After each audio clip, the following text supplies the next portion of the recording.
Journalist ఎంజీరావు గారు మనతో ఉన్నారు. నమస్తే ఎంజీరావు గారు. ఇరాన్ అమెరికాల మధ్య యుద్ధం 34వ రోజుకు చేరుకుంది. ఈ తెల్లవారుజామున ట్రంప్ మీడియా సమావేశం నిర్వహించారు. వైట్ హౌస్ వేదికగా జాతిని ఉద్దేశించి మాట్లాడారు. ప్రపంచం అంతా కూడా చాలా ఆసక్తిగా గమనించింది ఏం చెబుతారు ట్రంప్ అని చెప్పేసి. సో ట్రంప్ తన చర్యల్ని తాను సమర్థించుకున్నారు. యుద్ధం కొనసాగుతుందనే సంకేతాలు ఇచ్చిన పరిస్థితి. సో వెనక్కి తగ్గినా కూడా నాదే పై చేయి అన్నట్లుగా ట్రంప్ మాట్లాడారు. మరోవైపు బహ్రెయిన్లో అమెజాన్ డేటా సెంటర్ మీద ఇరాన్ దాడి చేసింది. ఇరాన్ ఇజ్రాయెల్ అలాగే గల్ఫ్ దేశాలపై అటాక్స్ చేస్తూనే ఉంది. యుద్ధం ఆగే పరిస్థితి అయితే ప్రజెంట్ కనిపించడం లేదు. ఎంజీరావు గారు, యుద్ధం 34వ రోజుకు చేరుకుంది. లేటెస్ట్ వార్ అప్డేట్స్ ఏంటి? ఎస్ అండి, ఇప్పుడు ఇరాన్ ఇజ్రాయెల్ అమెరికా యుద్ధం 34వ రోజులోకి ఎంటర్ అవ్వడం జరిగింది. గత 24 గంటల్లో యుద్ధాన్ని మనం యుద్ధం అంటే యుద్ధ భూమి ట్రెండ్ని మనం పరిశీలించినట్లయితే ఇద్దరు అంటే ఇటువైపు ఇజ్రాయెల్ అమెరికా, ఇటువైపు ఇరాన్ ఏంటంటే విధ్వంసం వైపు చూస్తున్నాయి. యుద్ధం ఎప్పుడు ఆగుతుందా అనేది ఇప్పటికీ కూడా ఒక స్పష్టమైన సంకేతాలు మనకు రాలేదు ట్రంప్ ఏం చెప్తున్నా. కానీ ఇక్కడ నాశనం ఎలా ఉందంటే, ఇక్కడ యుద్ధ భూమి అంటే 34 రోజులు అయ్యింది సందర్భంగా మనం ఏం చూస్తామంటే ప్రతిరోజు జరిగే ఒక యూజువల్ చర్య కింద మనం యుద్ధాన్ని చూస్తున్నాం. కానీ రోజు రోజుకి అది యొక్క విధ్వంసం అక్కడ విలయతాండవం చూస్తే రోజు రోజుకి పెచ్చిమీరిపోతుంది. అంటే మనం మానవులు అన్నట్టు మరిచిపోయి చాలా దారుణంగా యుద్ధ తంత్రాన్ని జరుగుతుందన్నమాట. ఇటు ఇరాన్ వైపు, అటువైపు ఇజ్రాయెల్ అమెరికా వైపు ఇరాన్ మీద చాలా దారుణమైన ఆయుధాలు ప్రయోగించుకుంటున్నారు. ఈ ఆయుధాలు చూస్తే ఏంటంటే ఇరాన్ డ్రోన్లు, మిసైల్స్ మాత్రమే ఇరాన్ ప్రయోగించగలుగుతుంది. కానీ అటువైపు యునైటెడ్ స్టేట్స్ ఆఫ్ అమెరికా, అటు ఇజ్రాయెల్ చూస్తే ఇజ్రాయెల్ ఏంటంటే గత 24 గంటల్లో ప్రకటించింది ఏంటంటే ఇప్పటివరకు మేము 16,000 బాంబులు మేము ఇరాన్ మీద వేశాము అని చెప్తున్నారు. అంటే ఇజ్రాయెల్ ఎంతటి విధ్వంసానికి పాల్పడిందో మనం ఊహించుకోవచ్చు అనమాట. అంటే ఇరాన్ 16,52,000 చదరపు కిలోమీటర్ల భూప్రాంతాన్ని 9 కోట్ల మంది ప్రజలు ఇరాన్ విలవిలలాడిపోతుందని చెప్తున్నా. నేను ఒకటే చెప్పాను, గత 5,000 సంవత్సరాల పర్షియన్ చరిత్రలో, ఇరాన్ చరిత్రలో అతిపెద్ద విపత్తుని ఇరాన్ ఎదుర్కొంటుంది. ముఖ్యంగా యుఎస్ కాదండి, అక్కడ ఇజ్రాయెల్ నుంచి ఎదుర్కొంటుంది. ఎందుకంటే ఈ గత 24 గంటల్లో చూస్తే ఇజ్రాయెల్ ఏంటంటే అమెరికా యుద్ధం చెయ్యాలా లేదా, ఎప్పుడు వెళ్ళిపోవాలని ట్రంప్ అటు ఇటు ఊగిసలాడుతున్నాడు. అంబివెలెంట్ యాటిట్యూడ్ అనేది ట్రంప్లో మనకు కనిపిస్తుంది. కానీ ఇజ్రాయెల్ మాత్రం ఒకటే లక్ష్యం, ఎప్పుడు యుద్ధం ఆగుతుందో తర్వాత కానీ యుద్ధం ఆగే లోపల ఇరాన్ని సర్వనాశనం చెయ్యాలి. ముఖ్యంగా అణు రియాక్టర్స్ని ఇజ్రాయెల్ అటాక్ చేస్తుంది. ఇప్పటికీ బుషెహారు, నాటాంజు, ఫోర్డో, మెహసూద్ అని టెహరాన్కి దగ్గరలో ఉన్న అణు ఈ రియాక్టర్లు, మైనింగ్లు ఇవన్నిటి మీద పూర్తి దాడులు చేస్తుంది. ఆ లక్ష్యం ఏంటంటే పూర్తిగా ఏంటంటే అణు కార్యక్రమం ఉండడానికి వీలు లేదు అని చెప్తుంది. ఈ 34వ రోజు ప్రకటించింది ఏంటంటే ఇప్పటికి మేము సగం పైగా ఇరాన్ని నాశనం చేశాం, ఇంకా మిగిలింది అన్నట్టు ఇజ్రాయెల్ ప్రకటించింది. ఇజ్రాయెల్ ప్రకటనలో చాలా డేంజరస్గా మనకు కనిపిస్తుంది. తర్వాత రెండోది ఏంటంటే ఇరాన్ అతి శక్తివంతమైన ఇరాన్కున్న శక్తి ఏంటంటే తన ఆయిల్, గ్యాస్ అనమాట. ఎందుకంటే ప్రపంచంలో 3వ అతిపెద్ద ఆయిల్ రిజర్వ్స్ ఉంటాయి. దాని ఆయిల్ రిజర్వ్కి సంబంధించిన ఇన్ఫ్రాని అది నాశనం చేస్తుంది. తర్వాత సివిలియన్ హాస్పిటల్స్ ఇది నాశనం చేస్తుంది. ఇక 3వ లక్ష్యం ఏంటంటే నాయకుల్ని చంపేయడం. ఇప్పటివరకు మేము 100లకు పైగా నాయకుల్ని చంపేశాం, ఇక మిగిలిన వాళ్ళు కూడా మేము బతకనివ్వం అనే విధంగా ఇజ్రాయెల్ అనేది దీని మీద వేయడం చూస్తున్నాం. ఇజ్రాయెల్ సుమారు ప్రతిరోజు ఈవెన్ 34వ రోజు కూడా 100 యుద్ధ విమానాలు ఇరాన్ గగనతలంలోకి ప్రవేశించినట్టు మనకు తెలుస్తుంది. ఇక అమెరికా ఇరాన్ ఏం చేస్తుందంటే ఎంతసేపు అమెరికా ఏంటంటే ఒక ట్రాప్లో ఉంది. ఇజ్రాయెల్ లాగా లక్ష్యం ఒకటే అనేది లేదు, ఎందుకంటే ప్రపంచంలో దానికి బాధ్యతలు ఉంటాయి. ట్రంప్ విపత్కర పరిస్థితుల్లో ఒక ట్రాప్లో ఉన్నాడు. స్వదేశంలో ప్రదర్శనలు జరుగుతున్నాయి, ఆయనకి ఇష్టం, ఆయన మీద విపరీతమైన ఒత్తిడి. నాటో దేశాలు కోఆపరేట్ చేయడం లేదు, ఒంటరి అయిపోయాడు. గల్ఫ్ దేశాలు కూడా ఆయన మీద ఒత్తిడి తెస్తున్నాయి. ఇరాన్ని నాశనం చేస్తామని వచ్చా, ఇరాన్ నాశనం చేయలేదు, మా మీద వేస్తుంటే నువ్వు రక్షించలేకపోతున్నావు అని గల్ఫ్ దేశాల మీద కూడా నుంచి కూడా ప్రెషర్ ఉంది. ఇటు పీస్ డీల్ కామో ఇరాన్ రానంటుంది. నిన్న 34వ రోజు కూడా ఇరాన్ చెప్పింది ఒకటే.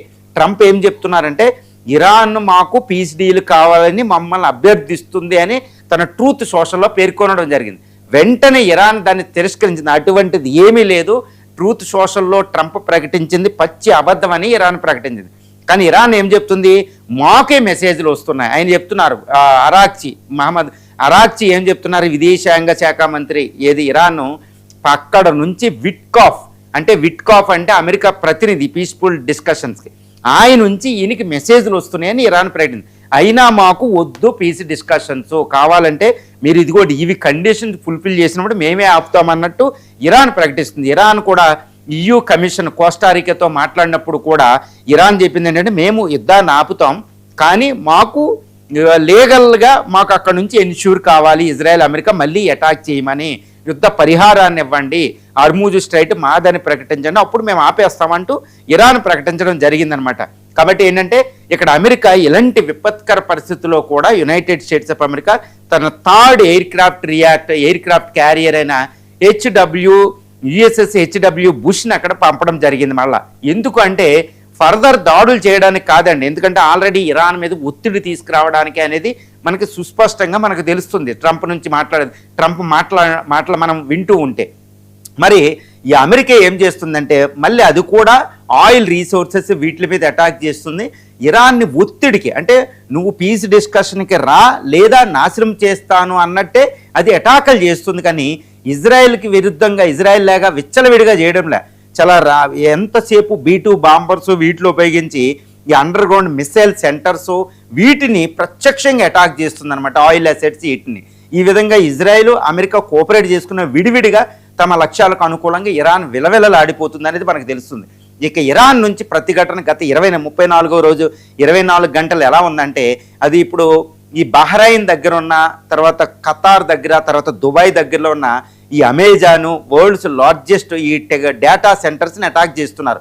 అమెజాను కామర్స్ కంపెనీస్ వీటినంటే అంటే ఏంటి, ఆయా ఎకానమీని దెబ్బతీయాలి. తర్వాత even Saudi Arabia prince MBS Mohammed bin Salman కూడా ఆయిల్ ఎకానమీని మానేసి 2034 ఒక మిషన్ మీద వెళుతున్నాడు సౌదీ అరేబియా దగ్గర. ఏ విధంగా ఆయిల్ బదులు వేరే ఇంకో కొత్త అధునాతనమైన ఎకానమీని డెవలప్ చేస్తున్నాడు. ముఖ్యంగా IT సిటీలని వీటి నుంచి డెవలప్ చేస్తున్నాడు. వాటిని ఇరాన్ అటాక్ చేస్తుంది, తర్వాత ఆయిల్ వెల్స్ని అటాక్ చేస్తుంది, తర్వాత కమర్షియల్ హబ్స్ని అటాక్ చేస్తుంది. అది చెప్తుంది అనమాట, మీరు మా మీద అమెరికాకి సహకరించినంత కాలం మిమ్మల్ని అటాక్ చేస్తాం. కాబట్టి UAE మీద దాడికి, ఖతార్ మీద, బహ్రైను, సౌదీ అరేబియా, ఒమన్ ఈ దేశాలు నేను ఎందుకు అటాక్ చేస్తున్నంటే ఇంక్లూడ్ కువైట్, మీరు అమెరికాకి ఎయిర్ బేస్లు ఇస్తున్నారు, అమెరికాకి సహకరిస్తున్నారు, కాబట్టి మీ ఎకానమీని నాశనం చేస్తానంటూ ఇరాన్ చెప్తుందనమాట. కాబట్టి మీరు అమెరికాకి మానేసేంతవరకు మీ మీద అటాకులు ఉంటాయి అనేది ఇరాన్ సుస్పష్టంగా చెప్పడం జరిగింది. ఇప్పుడు గల్ఫ్ దేశాలు ఏమీ చేయలేని పరిస్థితి. కానీ ఇక్కడ UAE, సౌదీ అరేబియాలు ఏంటంటే GCC కంట్రీస్ ఇరాన్ మీద అటాక్ చేద్దామా అన్నట్టు అవి పరిశీలిస్తూనే ఉన్నాయి. కానీ నాకు తెలిసినంతవరకు ఆ అటాక్ చేయడం అసంభవం అనేది అయితే నేను చెప్పగలుగుతాను. ఎందుకంటే ఈ కంట్రీస్ అటాక్ చేస్తే అది ఇస్లామిక్ బ్రదర్హుడ్కి ఎగ్నెస్ట్ అవుతుంది. తర్వాత ఇరాన్కి, అమెరికాకి, ఇజ్రాయెల్కి ఈ ఇస్లామిక్ కంట్రీలు సపోర్ట్ చేసినట్టు అవుద్ది. అప్పుడు ఇంకా ఉన్న ప్రజల సపోర్ట్ కోల్పోతుంది అనమాట. ఇదంతా ఉంటే 34వ రోజు ఏంటంటే అతిపెద్ద పరిణామం. గత 24 గంటలు ఏంటంటే ఈ 33, 34వ రోజున ఈ చైనా, పాకిస్తాన్ సంయుక్తంగా పీస్కి రావడం అనమాట. ఇప్పుడు అసిమ్ మున్నీరు బీజింగ్ వెళ్ళడం జరిగింది. పాకిస్తాన్ విదేశాంగ శాఖ మంత్రి ఇషాక్ దార్ కూడా ఇప్పుడు బీజింగ్ వెళ్ళడం జరిగింది. అక్కడ చైనా యొక్క విదేశాంగ శాఖ మంత్రి యాంగ్ వీతో సమావేశంలో వాళ్ళు పీస్ డిస్కషన్కి మేము ప్రయత్నిస్తున్నాం అన్నట్టు చైనా, పాకిస్తాన్ సంయుక్తంగా ట్రై చేస్తున్నాయి. కానీ ఇప్పుడు పాకిస్తాన్ చేసేదాన్ని ఇరాన్ తిరస్కరించింది. కానీ చైనా ఇన్వాల్వ్ అయ్యింది అంటే అది ఇండియా, రష్యాల ప్రోద్బలం కూడా ఉంటుంది.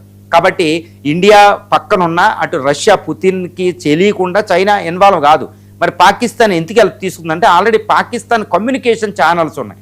కాబట్టి ఈ విధంగా పీస్ డిస్కషన్ జరుగుతుంది. అంటే బ్రిక్స్ దేశాలు అనేది ఉన్నట్టు తెలుస్తుంది. ఇప్పుడు పాకిస్తాన్ కమ్యూనికేషన్ ఛానల్ వరకే దాన్ని ఉపయోగించుకుంటారు. ఇంకా మేజర్ పవర్స్ ఇండియా, రష్యా, చైనాలు వస్తే ఇంకా అది అంతగా పిక్చర్లో కనిపించే అవకాశం లేదు. అంటే ఏంటి, ఈ ఇంతటి తీవ్ర యుద్ధ విధ్వంసం ఒక పక్కన కొనసాగుతూ ఉంటే మరో పక్కన ఈ గ్లోబల్ పవర్స్, ముఖ్యంగా British prime minister Keir Starmer, తర్వాత యూరోపియన్ యూనియన్ అధ్యక్షులు కోస్టారికా వీళ్ళందరూ రంగంలో దిగడం, ఇటు రష్యా, చైనా, ఇండియాలు రంగంలో దిగడం, గల్ఫ్ దేశాలు వీటన్నిటితో మాట్లాడి పీస్ డీల్ కుదర్చడానికి ఇక్కడ ట్రై చేస్తున్నారని తెలుస్తుంది. కానీ 24 గంటలు ఇంకొక అతి ప్రధానమైన సంఘటన ఏంటంటే ఈ యొక్క ఈస్టర్ పండగ. ఇది క్రిస్టియన్స్కి చాలా ఇంపార్టెంట్ పండగ. ఈ పండగ సందర్భంగా ఈ ట్రంప్ మాట్లాడడం కూడా కొనసాగింది. అది ఏమంటున్నారంటే రెండు యాంబిగ్యూటీ అనేది కనిపిస్తుంది. ఒక పక్కన ఏమంటున్నారు, హర్ముజ్ స్ట్రైట్ ఓపెన్ చేయడం అనేది నా బాధ్యత కాదు, అది ఓపెన్ అవ్వకపోయినా నేను యుద్ధంలోకి వెళ్ళిపోతానని ఒక్కసారి మాట్లాడారు. వెంటనే కొన్ని గంటల్లోనే దాన్ని తిరస్కరిస్తూ ఏమన్నారంటే మీరు ఎట్టి పరిస్థితుల్లో ఇరాన్ నాశనం చేస్తే ఇంకో 3 వారాలు 4 వారాలు కొనసాగిద్ది అన్నట్టు చేశారు. కానీ బయటికి ఏంటంటే ఇది యాంబిగ్యూటీ కింద కనిపిస్తుంది. కానీ ఇప్పుడు వరల్డ్లో చాలామంది విశ్లేషణలో, చాలా పబ్లికేషన్లో, పెద్ద పెద్ద మనకి వాల్ స్ట్రీట్ జర్నల్ అని ఇలాంటి అన్నీ మనం పరిశీలిస్తే ఈయన మాటల వెనకాల చాలా అంతరార్థం ఉన్నట్టు తెలుస్తుంది. ఎందుకంటే ఈయన కొడుకుకి సంబంధించిన కంపెనీలు షేర్లు పెరగడానికి, ఆ డిఫెన్స్ ఎక్స్పోర్ట్స్ కొన్ని కంపెనీలకు వాళ్ళు సపోర్ట్ చేయడం అనే ఆరోపణలు ట్రంప్ ఫ్యామిలీ మీద వస్తున్నాయి అనమాట. అయితే ఇన్సైడర్ ట్రేడింగ్కి కోఆపరేట్ చేస్తూ ఆయన వెళ్తున్నాడు. చూడండి, ఆయన ఫస్ట్ స్టేట్మెంట్ ఇచ్చినప్పుడు స్టాక్ మార్కెట్ అద్భుతంగా పనిచేసింది, అన్ని రేట్లు, ఆయిల్ రేట్లు తగ్గింది. కానీ రెండోసారి స్టేట్మెంట్కి మళ్ళీ ఆయిల్ రేటు పెరిగిపోయింది, Brent crude oil, stock market collapse అయిపోయింది. దీని వెనకాల ఒక ప్యాటర్న్ ఆఫ్ సిస్టమ్ ఉంది. ఈయన ఫ్యామిలీ కంపెనీలకి, ఫ్యామిలీ వీళ్ళ కొడుకులకి, వీళ్ళకి సంబంధించిందని ప్రధానమైన ఆరోపణలు ట్రంప్ మీద రావడం అనేది మనం చూస్తున్నాం. కానీ ఇప్పుడు ఇరాన్ ఏంటంటే ఫస్ట్ ఏంటంటే నేను బయటకు వస్తాను, హర్ముజ్ స్ట్రైట్ ఓపెన్ చేయకపోయినా, ఇరాన్ ఓపెన్ చేయను, నేను బయటికి వెళ్ళిపోతాను, యుద్ధం విరమించని అయిపోద్ది అన్నాడు. అక్కడ ఎందుకు అంటే ఇటు నాటో దేశాల మీద ప్రెజర్ తేవడానికి, మీరు వెళ్ళి ఓపెన్ చేసుకోండి. కానీ రెండో స్టేట్మెంట్ ఏంటంటే ఇరాన్ని నేను వదలను, నాశనం చేస్తా, ఎట్టి పరిస్థితుల్లో పీస్ డీల్కి ఒప్పుకోవాలి అని. ఇదేంటంటే ఇరాన్ మీద ఒత్తిడికి, అంటే ఈ రెండింటిని సంయుక్తంగా ఆయన కలపలేని పరిస్థితిలో ఉంది. అంటే ఆయన ఫారిన్ పాలసీ ట్రాప్లో ఇరుక్కుని విలవిలలాడిపోతుందని చెప్పొచ్చండి. ఆయన వార్ క్యాబినెట్లో ఒక డిసిషన్ తీసుకోలేని విపత్కర పరిస్థితుల్లో ట్రంప్ క్యాబినెట్ ఉందని తెలుస్తుంది. ఎందుకు ఎంత అంటే ఈజ్ అండర్ సివియర్ ప్రెషర్ అండి. ఎందుకంటే ఇది యొక్క అమెరికా చరిత్రలోనే ఆయన ప్రజాదరణ, అమెరికా అధ్యక్షుడికి ఉండే పాపులర్ రేటింగ్ అనేది మైనస్కి వచ్చినట్టు తెలుస్తుంది, -17. This is the worst rating in the US history అనమాట. సో అది ప్రెజర్ ఉంది, ఇంపీచ్మెంట్ అనే డిమాండ్స్ వస్తున్నాయి. యుఎస్ అంతా నో కింగ్స్ ప్రొటెస్ట్లో వీటిని ట్రంప్ తట్టుకోలేని ఒక విపత్కర పరిస్థితిలో ఉన్నాడని తెలుస్తుంది. అందువల్ల ఫారిన్ పాలసీ రెండు నాటో దేశాలు డైరెక్ట్గా గ్రేట్ బ్రిటన్ ఏంటంటే గ్రేట్ బ్రిటన్ ఫస్ట్ టైము మొత్తం 80 సంవత్సరాల చరిత్రలో ఏది ట్రాన్స్ అట్లాంటిక్ పార్ట్నర్షిప్లో first time UK prime minister Keir Starmer direct shock ఇవ్వడం జరిగింది. ఈ యుద్ధం నాది కాదు, అది అమెరికాది, కానీ ఒక ఇంటర్నేషనల్ సమ్మిట్ని నేను ఏర్పాటు చేస్తా హార్ముజ్ స్ట్రైట్ ఓపెన్కి, అది పీస్ఫుల్గా, యుద్ధానికి నాకు సంబంధం లేదని యూకే ప్రైమ్ మినిస్టర్ ప్రకటించడం అనేది అంతర్జాతీయ రాజకీయాల్లో ఒక సంచలనం అయితే చెప్పుకోవచ్చు. రెండోది ఏంటంటే ఈ ట్రంప్ కూడా నాటో అనేది ఓన్లీ పేపర్ టైగర్, నేను నాటో నుంచి బయటకు వస్తున్నాను అని కూడా కామెంట్ చేసినట్టు టెలిగ్రాఫ్ లాంటి పత్రికలు మాట్లాడుతున్నాయి. కాబట్టి 34వ రోజు యుద్ధంలో ఇరాన్ ఏంటంటే ఒక సుస్పష్టంగా శత్రువుతో పోరాడుతుంది.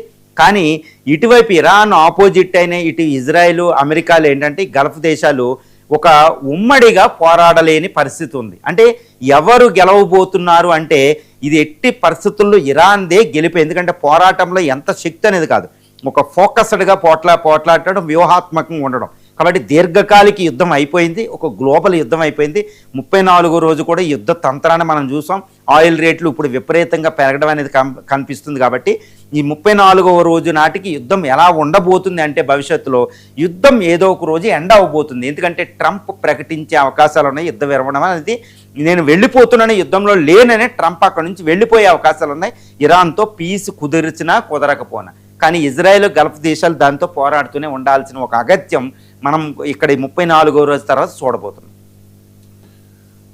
ఇరాన్తో అమెరికా చేస్తున్న